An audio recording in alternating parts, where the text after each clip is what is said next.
Hey guys, and welcome to another edition of Tutorial Grid. I am your host, Cherokee, and on this tutorial, we are going to be learning how to create this awesome looking fireball without any type of third-party plugins. It's very, very easy, and it's pretty simple to set up. But first of all, this episode has been brought to you by SiteGround, where you can get all your awesome web hosting over at siteground.com. Link in the description below. Make sure to check it out. That's who we use. Very, very good. Also, make sure to check us out on Facebook at facebook.com/avidproductions479. Give us a like there, and check out us on CherokeeTurner.com, where you can find all my awesome stuff that's going on, as well as all the other tutorials that we've got, and also a new feature, the free stock footage feature, which is awesome because I'm constantly creating new stock footage, as well as a few other things that are coming up. So make sure to check those out. All the links are in the description below. But let's go ahead and get started. First off, I'm going to show you kind of what we're going to be creating. So in this tutorial, we're creating this fireball. We've got the base of the fire, and then we have the actual fire here. And then we've got some foreground fire and some kind of cool smoky little effect right there, as well as me looking really, really mean into the camera. This is the shot that we will be working on, and this is kind of what it looks like. All right, just like that. So check it out. Cool. So we've got the fire, we've got the base, we've got the fire going on. We've got a little bit of fire in the foreground. We got me looking like a mean badass. One of the cool things about this tutorial is it was actually the first use of this was actually in a film that I did for the Mikengary crew. And you can check that out. It's also in the link in the description. So let's go ahead and get started. So I use red footage for this tutorial. I went ahead and dumbed that down so the file wasn't going to be insane. So I have an H.264 file now. So in order to set this up, we're going to go composition, new composition. We're going to go 1920 by 1080. It's going to lock that back in there. There you go. And we'll just name our composition Fireball. And 15 seconds, we'll square that up here in just a minute. Boom, fireball. Cool. Now we're going to drop in our footage. And in order to drop in our footage, we're just going to go bloop, just like this. And that's going to compose all our footage all together. It's going to be nice and neat. Cool. For this footage, that is going to be on the website at CherokeeTurner.com, and that is also in the link in the description. So make sure to get this footage if you don't have your own footage, okay? So I've got this. I've got me all looking sketchy and weird. So that's cool.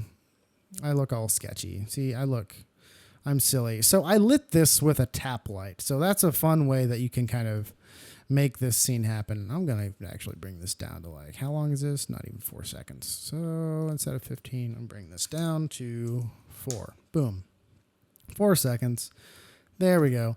So yeah, I lit the scene with a tap light. It worked very well. And so first off is we're going to track motion. So we're going, but first we have to create a new null object. So we'll go to layer, new, null object. It creates our null object right there. So the next thing we're going to do is we're going to go to our tracker layer. Select the tracker layer here and select our footage, and we will do track motion. So that's going to automatically go motion target null 2, null 2.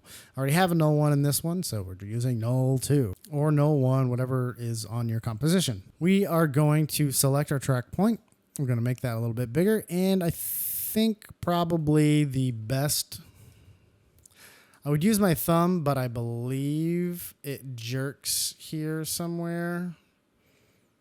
And it doesn't look too good, but, well, it's not too bad. All right, we'll track the thumb and we'll see how well that does, okay?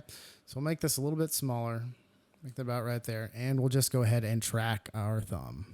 And so we'll go and do analyze and hit that little play button. So we've got our track just kind of like this, like that. So what we're gonna do is we're gonna apply that to our null object. So we'll hit apply.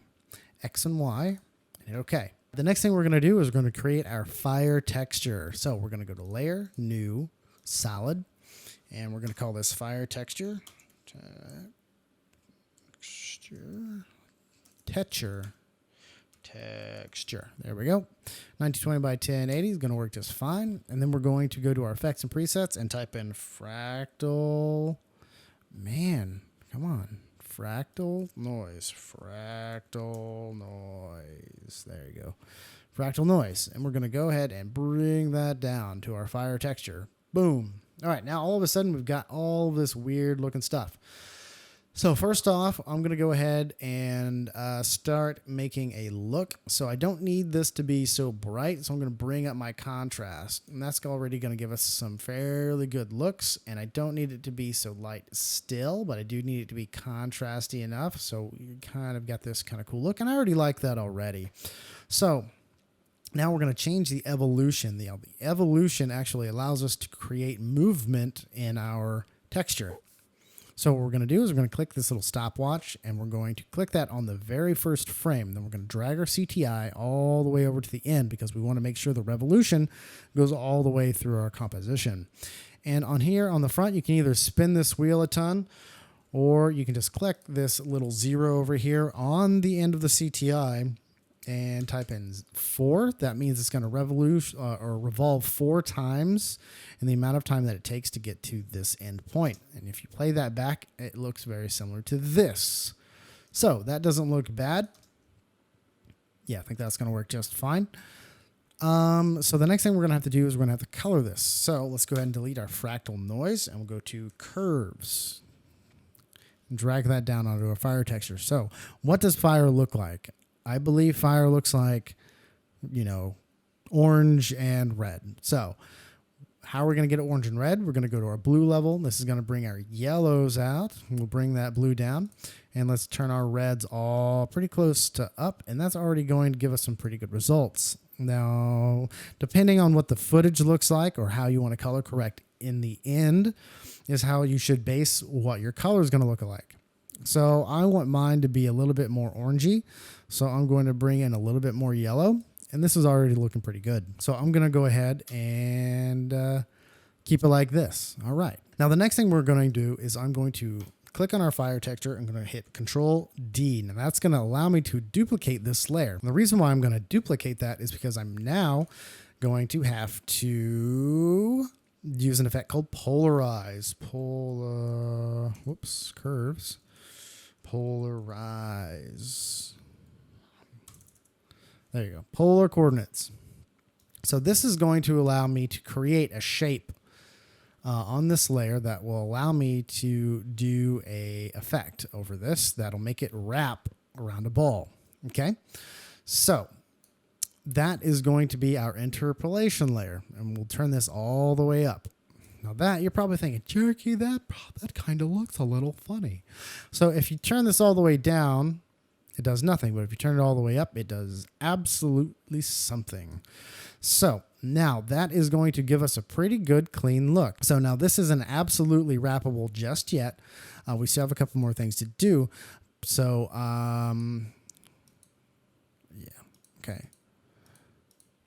So the next thing we're going to have to do is we're going to have to pre-compose this top layer. So since this is still reacting to our entire thing, if we need to create a mask, so this layer right here is going to be, somewhat, wrappable, masked out. It's going to look good because we don't want to see these really dark edges. We absolutely do not want to see these really dark edges. So in order to get around that, we have to mask this out. So if we go ahead and create a mask now, it makes this very weird effect. So we're going to have to make it look as if this is footage right now.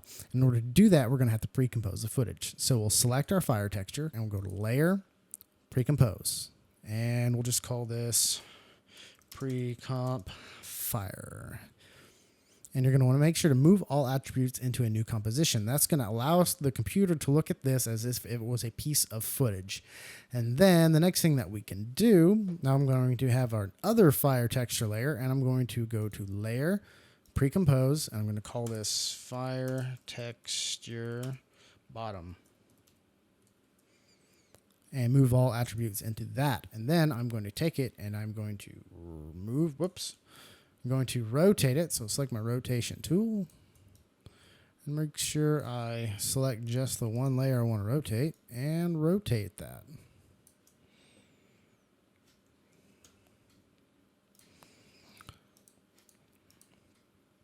Okay, now with our bottom fire texture, we want to do the same thing. So we'll go to polar coordinates and move that down here, and we'll turn this all the way up. Now you're probably wondering, now what are we going to do with that? We're going to rotate our footage just like so. So now whenever we look at it, we're going to need to move some things to where they're going to work correctly. So the bottom layer doesn't need to be pre-composed. The reason why that is because we only need to mask out one of the layers. So the bottom layer, I'm going to go ahead and stretch this out. So with that being said, I'll just go ahead and stretch the top of this. And I'll move this up just a bit. Just like so, because it needs to be wrappable. And then, since my top layer is the one that is pre-composed, I'm going to move this and I'm going to mask it, or select my mask tool. I'm going to mask it right there in the center. But now I'm going to hit M, and under my mask, I'm going to hit subtract. And now we have something that looks fairly wrappable. Now, in order to make it look a little bit more wrappable, we're going to hit F, and we're just going to feather this out a bit. About like that. Okay, now that's looking pretty good. So whenever we play it back, we've got this really cool wrappable texture. Cool. All right, now the next thing that I like to do is I like to select both of them and just go ahead and put them into another pre-composition. So select both of those and pre-compose those into its own composition, and we'll just call this Fire Texture Comp. All right, now the next thing we need to do is we're going to actually create this into a sphere. So what we're going to do is going to type in CC sphere. It's going to be this one right here under perspective. We'll go and drop that down onto our fire texture composition, and automatically we get this cool looking ball. And it's got a bunch of fire and stuff inside of it. It is a fireball. But so our fire is cool. Our fiery ball is cool, but it has a light reacting to it. So we've got a light on the left-hand side, and we don't have anything on the right-hand side, so it's like dark, but this fire is an illuminable thing. So that needs to be able to have no shadows, nothing. It needs to be able to emit light. So what we're going to do is we're going to go down to our light layer here, and under light height, we're just going to move that up all the way, and all of a sudden, it gets rid of that problem pretty easily. And we'll kind of move up our light intensity, and we can go down under our shading. We can turn up our ambient light. That's just going to give us a little bit better results. So at light height, we have that at 100, and we're going to change our ambient light to 50. That's going to change it pretty good. And you can mess around with the light intensity to figure out which settings that you like. But I'm going to keep mine at about 114 because we've got a little bit of a blur there that's going on. All right, so the next thing that we're going to do, we're going to need to parent our ball to our null object. But in order to do that, we can't just pair the position. We're going to have to actually physically pair some of these parameters that are actually in the effect.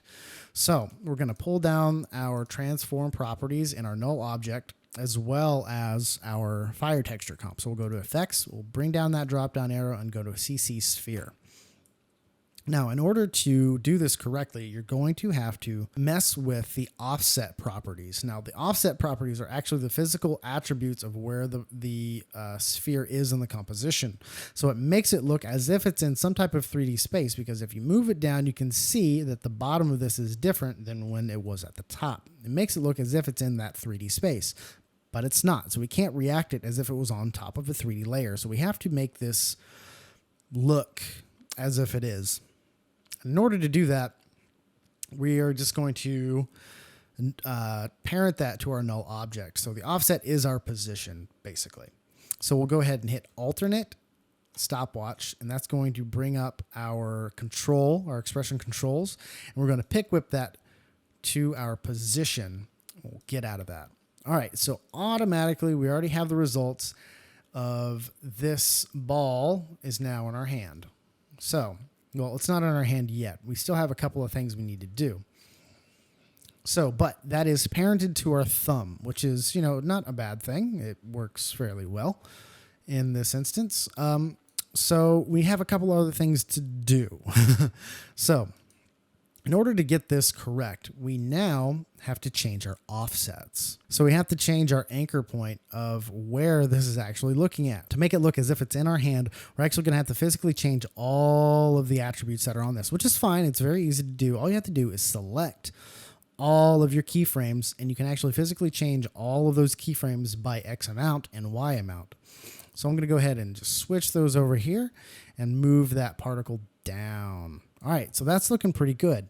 But there's one problem. Our ball and our light here is just not big enough. So if we play this back, it's in our hand. Everything's looking good. We might have to change our ball size about right here to make it look as if it grows as it goes and does that. So looks pretty good, but we need to change the size of the ball just a little bit. So we'll go to our sphere, we'll go to our radius, and we'll just turn that up a bit to say 200. And let's move this over just a tad bit.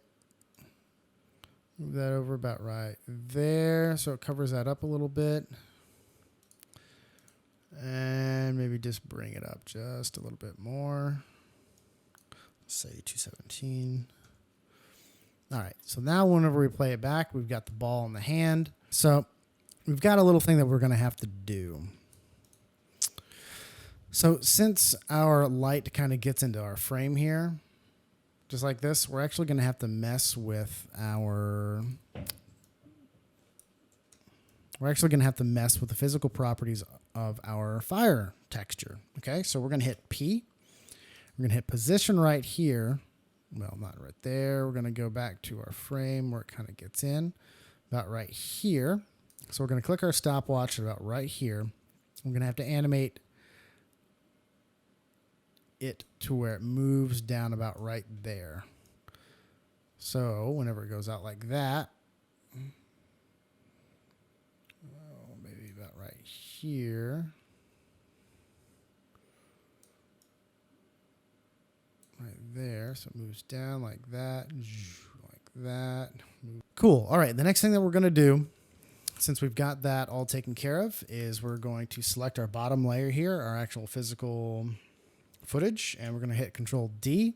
We're going to start masking. Now, the reason why we have to start masking is we've got some fingers here in the forefront that need to be taken care of. So what we'll do is we'll select our pencil, and we'll zoom in here, and we will just start masking out. So we'll go ahead and do one of these and start masking out our fingers. Now, I'm going to do this fairly quick, but because this is just a tutorial, but I would strongly recommend, if you're doing this for anybody else, or if you're doing it for yourself, do it as good as you possibly can, just so you can get used to it. I've already done this like about 1,000 times, so I'm not going to take too much initiative in masking out my fingers perfectly. It's just not something I do on a daily basis with myself.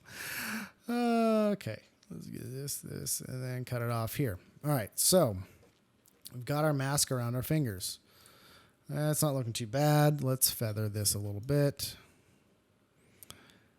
About like that. Just feather them very, very little. Okay, so we've got that.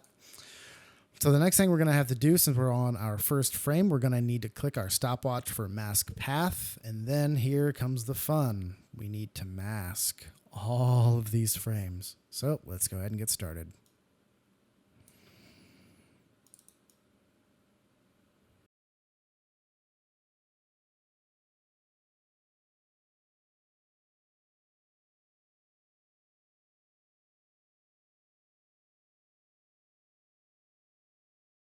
All right, so we got our mask. It's probably one of the worst masks I've ever done.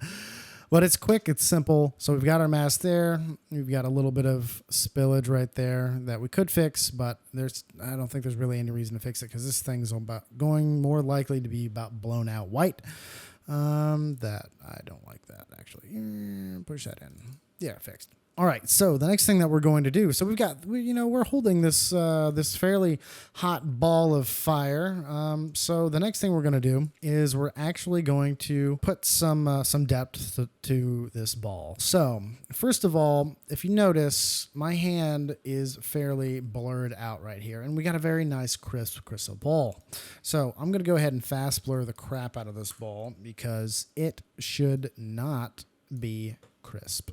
All right, so I'm going to fast blur this a little bit. If I put it on the right layer, not on the fireball, but on the fireball texture. There we go. All right, so I'm going to fast blur this just a bit to where it's just so out of focus. That looks pretty good.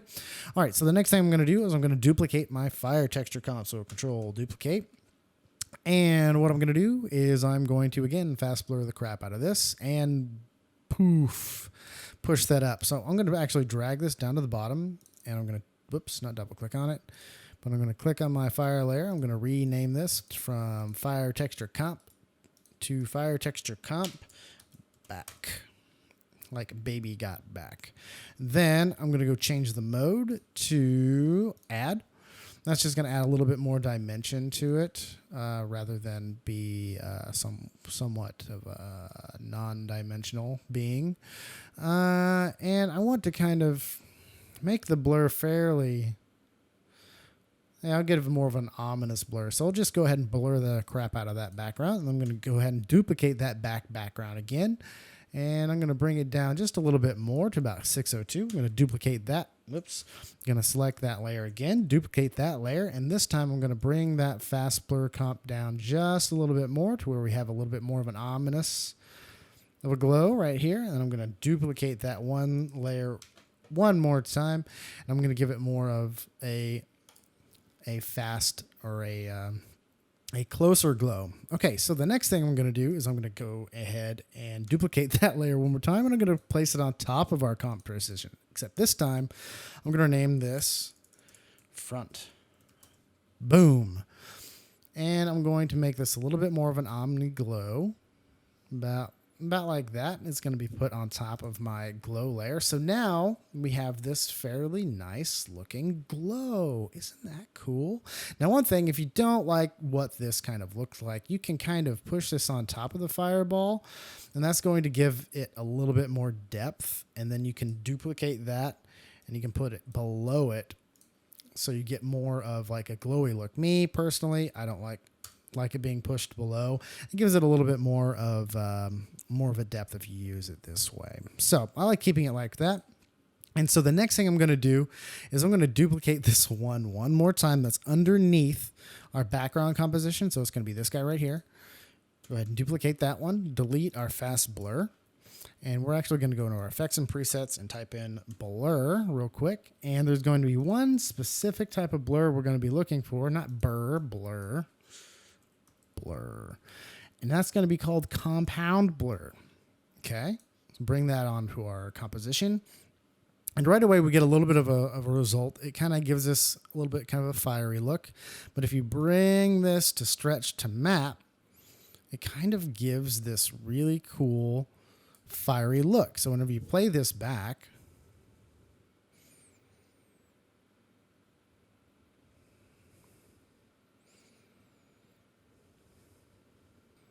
you've got this really cool fiery look going on, and this really awful mask that I did. That's so awful. I'm going to see if I can fix that real quick. Fireball. Where does this happen? The next thing that we're going to do is we're actually going to add the fire. So I have my fire, again, from MitchMartinez.com. You can download it there. The link is going to be in the description below where the fire download is. Everybody thinks that, no, they're paid downloads now. No, they are not. They are still free. But the link is going to be in the description. So I'm going to go ahead and bring in my fire, and I'm going to bring it right on top of my layer. All right, let's bring this down a little bit. So right away, this looks awesome. But if we play it we've got some things that are going in the side, and it was taken. It's very good footage, very, very good footage. But some of it is just, it's chopped off. It's not from too far away, and it's very up close, and it kind of sucks in a way. But you know what? We're going to work with it. We're going to figure out how to work with it correctly. So first of all, again, we're going to do that same thing with our position of the fire as we did with our fireball. We're going to hit P for position on our null and on our fire object. We're going to hit alternate stopwatch on our fire and pick whip that to the position of our null object. And right off the bat, we already have the result that we need. So we're going to hit our fire and we're going to go to mode. We're going to hit add. We're going to pull this down, shrink it. And we're also going to hit our little position again, and we're going to change our anchor point of the fire because we don't need it to be in the middle of our fireball. We want it to be more on top. So we'll go ahead and pull this into the top of our fireball like so. About like this. Let's make this a little bit taller. About right that. Maybe pull it down just a bit. So now we have something that looks, like fire. So the next thing we're going to do is we'll go ahead and we'll mask out. Select first of all, we'll select our footage and we'll hit our pen tool and we'll just mask out this top portion here, like so. And hit M for mask, and under add, you will hit subtract. Let's feather it just a little bit so it doesn't have such a harsh line. And feather it about like 60 pixels. So now we've got some fire. So what we're going to do to duplicate this, since this is in the correct position, but we don't want the same exact fire to be on our ball all the time, what we're going to need to do, I need to actually push that down just a bit. Hold on. That's better. Okay. Next thing what we're going to do is, since we need a bunch of fire that's going to overlay on top of this, I might want to, that's a little sketchy too. Man. This is one thing I don't like about some stock footage. They don't shoot it wide enough, and then it just ends up going all over the place. Let's go ahead and subtract this. So the next thing we're going to do finally is we're going to duplicate this, and we're going to move our footage CTI. We're going to drag this across, so it's not looking at this side of the footage. It's only going to be looking over here, and we're going to just drag this down. Since it's at a different point in time, it's going to make it look as if it's a little bit more on fire. And there's already a problem once again. So since we moved this over, our fire is now getting chopped off right here. So we're also going to have to mask this out about right here.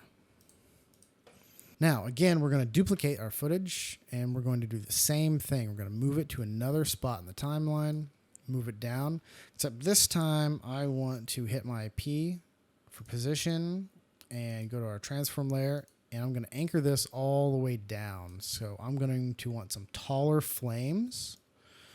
So let's start this all the way at the bottom since we have a fairly good look for the top. Let's go ahead and scale this up about right there. Maybe move it over just a bit. Let's scale the top of this. Maybe move it up just a bit.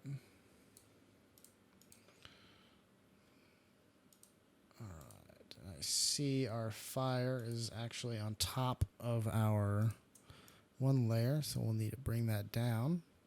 So now, all right, I already see something wrong here, so let's see which one that is.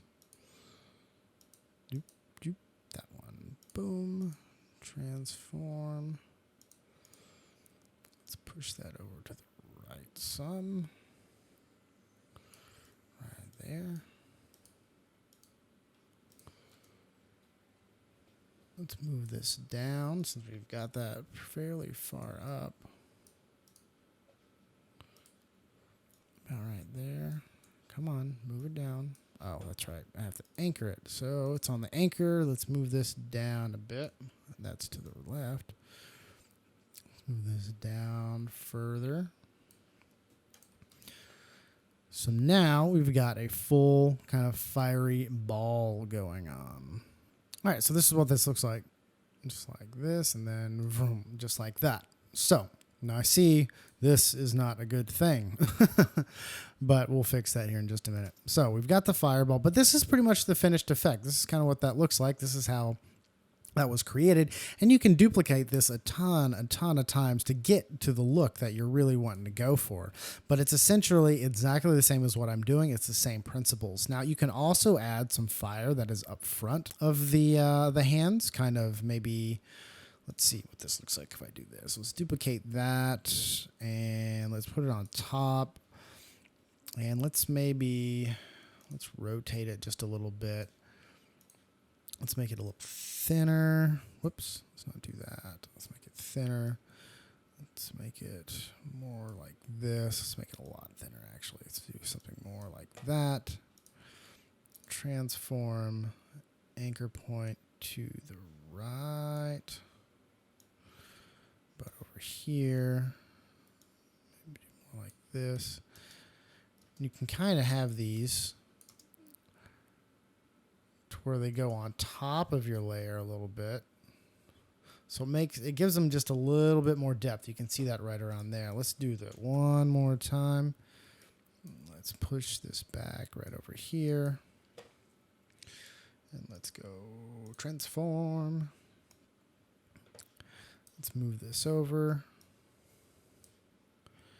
Move this down. Top of our layer right here. So now we've got a little bit of fire that is on top of our hands, giving it a little bit more depth. Vroom, just like that. Cool. All right. So the next thing we're going to do, this is pretty much finished. I'm going to go ahead and add some motion blur. Now, in order to do that, you're going to click our little stopwatch here. Well, not stopwatch, but our motion blur clicker. And we're basically going to want to motion blur out all of these layers because they're all being reacted to other than this layer here and this layer right here. Let's go ahead and play that back and see what that looks like. All right, so this didn't exactly do what I thought it was going to, so we're going to go ahead and do one of these.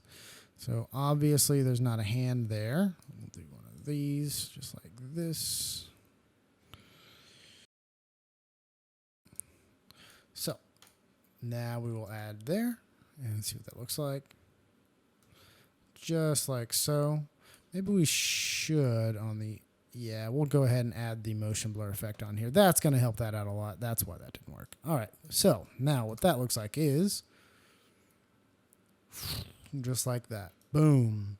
So whenever we get about right here, I'm going to go ahead and add another layer. Go to Layer, New, Solid, Black, and this is just going to be our turning off. So that fireball is going to be turned off right here. So we'll go to the very front of this, and we'll hit T for opacity. We'll turn that all the way down, hit our stopwatch, and right there's where I want it to be completely off. So I'll turn that all the way up. So whenever we play it back, we've got our fireball, and just like that. Boom. And that, my friends, is the Fireball tutorial without third-party plugins.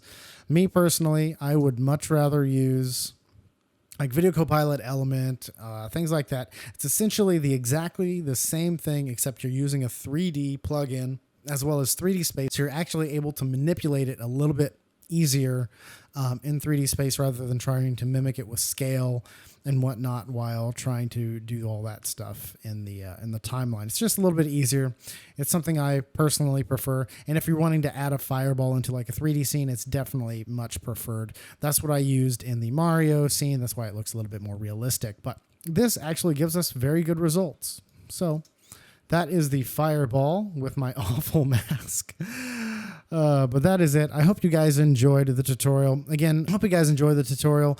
I had fun making it. It's been a little while since to make some, so hope you guys like it. Make sure to check out facebook.com/avidproductions479, as well as check out all the other tutorials on the channel and subscribe. I'm starting to do some free giveaways here in the next few tutorials, so make sure to comment below in order to be a part of that process. So if you want to win a prize, you're here within the next couple of In the next couple of weeks, I will be giving out a free DVD of Thunderdome, so make sure to subscribe, like this, and comment on the video. So guys, I will see you guys later. Again, this was sponsored by SiteGround, so make sure to check out that for all your website needs, and I'll see you guys next time.